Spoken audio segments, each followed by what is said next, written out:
Share market में शुरुआत करते से ही कुछ ही दिनों में लगातार मैंने 2 दिन प्रॉफिट बनाया और वो प्रॉफिट यकीन मानिए मुझे सबसे ज्यादा बड़ा नुकसान देकर के गया और मुझे सबसे बड़ा लॉस फेस करने को मिला। क्योंकि मैं जब स्टॉक मार्केट में आया था तो मुझे इतनी ज्यादा जानकारी नहीं थी, थोड़ा बहुत पता करा, निफ्टी, बैंक निफ्टी, सेंसेक्स के बारे में पता करा। देन फिर मुझे पता लगा कि यार ऑप्शन में बहुत ज्यादा अच्छा पैसा बनता है और बहुत ही कम पैसे से आप बड़ा पैसा बना सकते हो। तो मैंने भी ऑप्शन की तरफ फोकस करा और मैं भी कूद पड़ा ऑप्शन की ट्रेडिंग के लिए। अब जैसे ही मैं ऑप्शन में कूदा हूं ना, यकीन मानिए मैंने 2 ट्रेड लिए और दोनों में एक बड़ा प्रॉफिट अच्छा बुक कर लिया।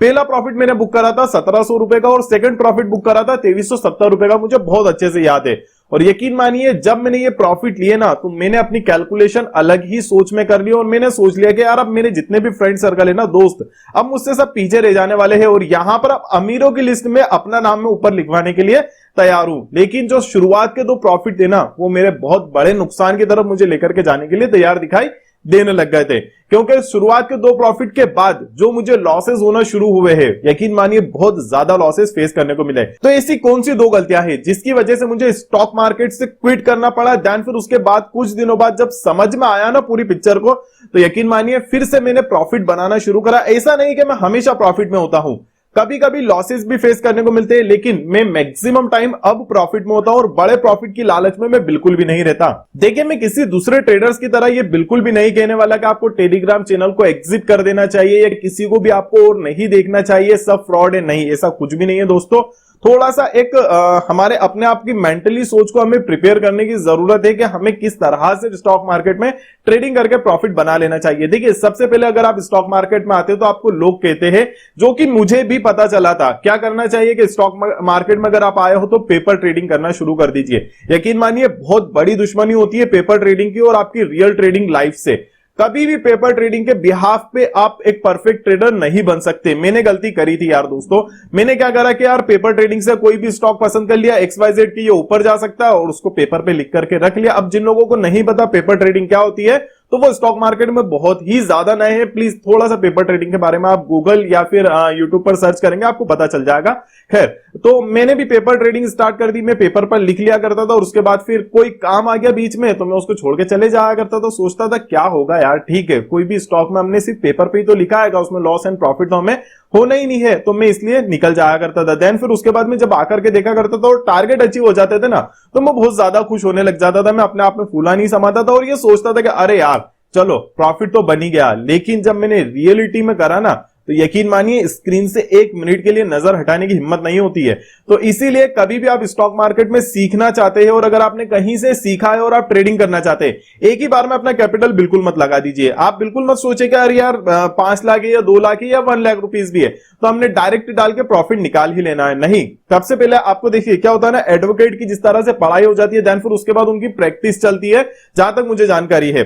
तो जब भी उनकी प्रैक्टिस चलती है पढ़ाई होने के बाद, इसी तरह से हमारा एक तरह का स्टॉक मार्केट का एजुकेशन होने के बाद, हम कंप्लीटली सब कुछ सीख लेने के बाद हमें क्या करना चाहिए कि हमने सिर्फ और सिर्फ एक स्टॉक की क्वांटिटी लेना है। मान के चलिए आप किसी में भी ट्रेड कर रहे हो और डायरेक्ट ऑप्शन में ट्रेड बिल्कुल नहीं करना चाहिए। तो अगर आपने किसी स्टॉक को पसंद करा है, अगर आपके एनालिसिस के अकॉर्डिंग उसमें टारगेट आ सकते हैं और उसमें प्रोबेबिलिटी बन रही है, तो सिर्फ एक ही स्टॉक लीजिए शुरुआती दिनों में। अगर आपके टारगेट मान के चलिए आपने 10 ट्रेड लिए और अगर आपके 6 के टारगेट अचीव हो गए, तो यकीन मानिए आप एक परफेक्ट ट्रेडर बन चुके हैं। इवन 50-50 का भी अगर रेशो आ जाएगा ना, तो भी आप एक ट्रेडर बन चुके हैं। लेकिन थोड़ा सा और ज्यादा आपको प्रिपेयर होने की जरूरत है, आपके प्रॉफिट का रेशो बढ़ाने की और ज्यादा जरूरत है। इसलिए 40-60 का रेशो आ जाता है अगर तो आप एक परफेक्ट ट्रेडर बन जाएंगे। तो फर्स्ट मिस्टेक तो यही थी कि मैंने पेपर ट्रेडिंग के अकॉर्डिंग सीखना चाहा, देन फिर उसके बाद बड़ा कैपिटल यहां पर डाल दिया। दूसरी सबसे बड़ी गलती यही जो मैंने आपको बताई कि बड़ा कैपिटल डायरेक्टली मैंने डाल दिया, तो ये गलती भी नहीं करना दोस्तों। अगर आपके पास बड़ा कैपिटल है, यकीन मानिए अगर आप एक मान के चलिए 1 क्वांटिटी से जब आप अपने आप को इंप्लीमेंट करना शुरू करेंगे, अगर आप अपनी लाइफ के एक तरह से ट्रेडर लाइफ को चेंज करना शुरू करेंगे, 1 ट्रेड करके जब आप प्रॉफिट बनाना शुरू कर देंगे, मत सोचिए कि यार 5 रुपए 7 रुपए 8 रुपए का प्रॉफिट आ रहा है। जब आप धीरे धीरे करके इस तरह से प्रॉफिट लेना शुरू करेंगे ना, और हमेशा इस बात को ध्यान रखिएगा अगर आप किसी भी स्टॉक में एंट्री ले रहे हैं ना, तो परसेंटेज वाइज ट्रेड करें। मतलब अगर आपने किसी भी स्टॉक में एंट्री ले ली, तो वहां पर अगर स्टॉप लॉस रखना है तो 1% का रखे, तो टारगेट आपको ऑलमोस्ट 2% का रखना चाहिए। क्योंकि कुछ लोग क्या सोचते हैं ना कि 2000 रुपीस के जो क्वांटिटी वाले स्टॉक्स रहते हैं, मतलब एक एग्जांपल के तौर पे 2000 रुपए का कोई एक स्टॉक है, तो मान के चलिए आपने उसमें एक स्टॉक परचेज करा, एक क्वांटिटी ली, तो कुछ लोग सोचते हैं कि यार इसमें हमें 100 रुपीज का प्रॉफिट हो जाए और 200 वाले स्टॉक में भी 100 रुपीज का प्रॉफिट, तो ये पॉसिबल नहीं होता। तो इसलिए कभी भी स्टॉक्स में अगर आप ट्रेड कर रहे हैं ना, तो हमेशा परसेंटेज वाइज ध्यान में रखिए, कभी भी पॉइंट्स के पीछे मत भागिए कि अगर आपने किसी बड़े स्टॉक में इन्वेस्ट करा है तो आपको बड़ा प्रॉफिट मिल जाए, देन फिर छोटे में डाल के आप सोचे कि नहीं यार यहाँ पर तो छोटा सा पैसा डालने के बाद एक बड़ा रिटर्न मिल जाए। नहीं, ऐसा नहीं होता है। तो हमेशा परसेंटेज वाइज आपको यहाँ पर stop loss and target decide कर लेने की जरूरत है। और बड़ा कैपिटल कब काम आएगा, जब आप अपने टारगेट 40-60 का रेशियो ले लेंगे ना, तो यकीन मानिए फिर आप एक तरह से परफेक्ट ट्रेडर बन जाएंगे। देन फिर उसके बाद आप यहां पर अपना बड़ा कैपिटल लगा सकते हैं, लेकिन मेरे कहने पर बिल्कुल मत लगा देना, क्योंकि मैं अपने आप को थोड़ा सा सेव करते हुए चलना ज्यादा पसंद करूंगा। एक तरह से यहां पर हमेशा अपने फाइनेंशियल एडवाइजर से एडवाइस जरूर ले लीजिएगा। तो गाइस एक ये टिप थी जो मैंने एक यूट्यूब चैनल ज्यादातर देखा है और ज्यादातर उससे सीखा है। गाइस कोई यूट्यूबर नहीं बताता आपको कि किसी और दूसरे यूट्यूब चैनल को देख लेना चाहिए। सुभाषिस पानी सर का जो था ना, मैंने बहुत ज्यादा देखा, मैंने और किसी का भी नहीं देखा। बड़े बड़े लोग पढ़े, बड़े बड़े दिग्गज है, लेकिन जो मुझे सबसे ज्यादा सीखने को मिला वो मिला है सुभाषिस पानी से, तो पानी सर से, सॉरी, क्योंकि यार मैंने बहुत सीखा उस इंसान से।